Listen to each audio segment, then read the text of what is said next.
పాల్పడేటటువంటి ప్రసక్తే ఉండదు. మా నాయకుడు అటువంటి సంస్కృతి ఎప్పుడు కూడా ప్రోత్సహించలేదు. రాష్ట్రంలో శాంతియుత వాతావరణం మాకు కావాలి. ప్రజలు ఏదైతే కోరుకుంటా ఉన్నారో ప్రశాంతత కోరుకుంటా ఉన్నారు. ఈ రౌడీజం నుంచి, గోండాయిజం నుంచి, సైకోల నుంచి విముక్తి పొందడం కోసం మాత్రమే ఇంత భారీ తీర్పును మాకు అనుకూలంగా ఇచ్చారు. కాబట్టి మేము బాధ్యతగానే వ్యవహరిస్తాం. ప్రజలు ఇచ్చినటువంటి ఈ తీర్పును గౌరవిస్తూ క్రమశిక్షణతో మెలుగుతాం. చట్టబద్ధంగానే వ్యవహరిస్తాం, రాజ్యాంగబద్ధంగా వ్యవహరిస్తాం.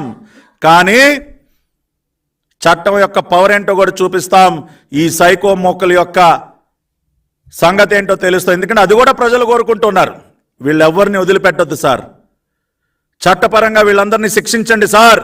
భవిష్యత్తులో మరి ఎవడో కూడా ఈ రకంగా సైకోలుగా మారకుండా వీళ్ళకి బుద్ధి చెప్పండి సార్ అని వాళ్ళ ప్రజలు కూడా కోరుకుంటున్నారు. కాబట్టి ఆ రకమైనటువంటి కార్యక్రమాన్ని ఖచ్చితంగా ముందుకు తీసుకెళ్తాం. Red book is a reality.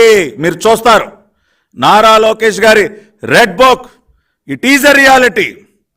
ఖచ్చితంగా దానిని కూడా మీరు చూస్తారని చెప్పి రాష్ట్ర ప్రజలందరూ